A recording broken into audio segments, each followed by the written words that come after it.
नमस्कार भक्तों, जय मां पद्मावती, जय गुरुदेव। अघन मास यानी मार्गशीर्ष के पहले बृहस्पतिवार को करें मां लक्ष्मी की स्थापना, पूजा और व्रत।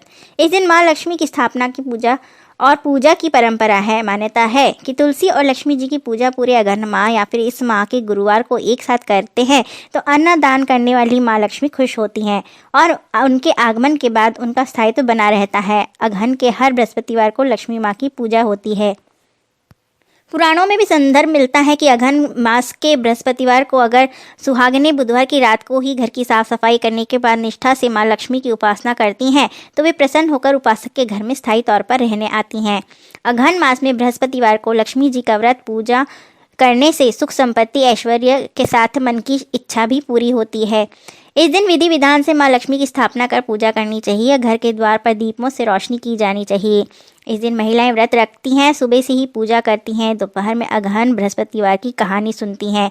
इस दिन घर के मुख्य द्वार से लेकर आंगन तक पूजा के स्थल में चावल के आटे के घोल से आकर्षक अल्पनाएं बनाई जाती हैं। इन अल्पनाओं से मां लक्ष्मी के पांव विशेष रूप से बनाए जाते हैं। इसके बाद गुरुवार सुबह ब्रह्म मुहूर्त से ही मां लक्ष्मी की भक्ति भाव के साथ पूजा अर्चना की जाती है।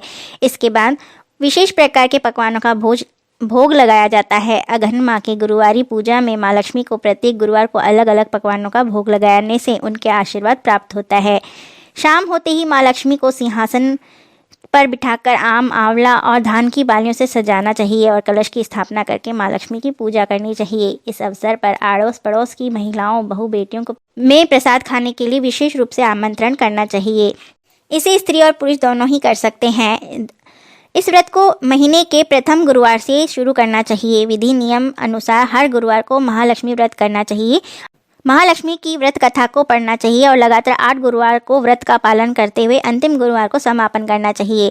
शेष गुरुवार के दिन 8 सुहागिन महिलाओं या कुंवारी कन्याओं को आमंत्रित करके उन्हें सम्मान के साथ बिठाकर महालक्ष्मी के स्वरूप समझकर हल्दी कुमकुम लगाएं। पूजा की समाप्ति के बाद फल प्रसाद आदि वितरित करें और नमस्कार करें। यह व्रत गृहस्थ जनों के लिए ही है। इस पूजा को पति पत्नी मिलकर कर सकते हैं। यदि पूजा में बाधा आए तो किसी और से पूजा करवा लेनी चाहिए, पर खुद उपवास अवश्य करना चाहिए और उसे गुरुवार को गिनती में नहीं लेना चाहिए। दिन भर उपवास करने के बाद रात्रि को पूजा के बाद भोजन किया जा सकता है। अघन मास के पहले बृहस्पतिवार से व्रत शुरू करके अंतिम गुरुवार को उसका समापन करते हुए अगर माह में 5 गुरुवार आए तो 5 गुरुवार को उस दिन यदि अमावस्या या पूर्णिमा हो तो भी पूजा करनी चाहिए। अगहन में गुरुवार को लक्ष्मी पूजा, शंख पूजा और भगवान श्री कृष्ण की पूजन का विशेष महत्व है, क्योंकि अगहन श्री कृष्ण जी का ही स्वरूप है। इसमें पूजा करने से सुख समृद्धि और पुण्य की प्राप्ति होती है। अगहन मास में भगवान कृष्ण को पाने और प्रसन्न करने की कामना से महिलाएं व्रत पूजन करती हैं। इस व्रत को करने वाली नवयुवतियों को मन चाहे वर की प्राप्ति होती है। जिन युवतियों के विवाह में बाधाएं या समस्या आ रही है उनको ये व्रत अवश्य ही करना चाहिए। व्रत के दौरान माता कात्यायनी का पूजन किया जाता है। माता के पूजन से कृष्ण जी प्रसन्न होते हैं। इस गुरुवार से शुरू करके दक्षिणावर्ती शंख में केसर मिश्रित दूध लेकर श्री हरि, विष्णु और माता लक्ष्मी का अभिषेक करने से धन लाभ के योग बनते हैं।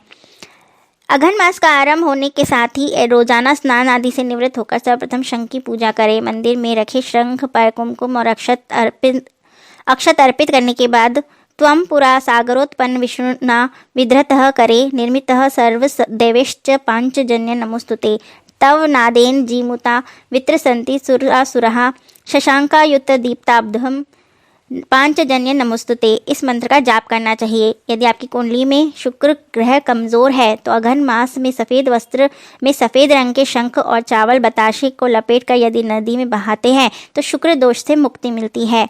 अघन मास में श्री विष्णु जी के किसी भी मंदिर में शंख दान करना चाहिए। शंख दान करते समय इस बात का ध्यान रखें कि शंख में किसी प्रकार का दोष न हो और जब भी मंदिर में शंख से पूजा हो उसको बजाया जाए। इससे आपकी परेशानियां कम होती जाएंगी। धार्मिक ग्रंथों में शंख के कई प्रकार का उल्लेख मिलता है। उन्हीं शंखों में मोती शंख भी शामिल है। ज्योतिष के अनुसार मोती शंख से धन लाभ संबंधी उपाय फलीभूत होते हैं। अघन मास के किसी भी दिन पहले चावल को केसर से रंग लें। इसके बाद इसे मोती शंख में भरकर एक लाल कपड़े में बांध लें। अब इस शंख को अपनी तिजोरी में रखें। इससे घर में सुख समृद्धि बनती है।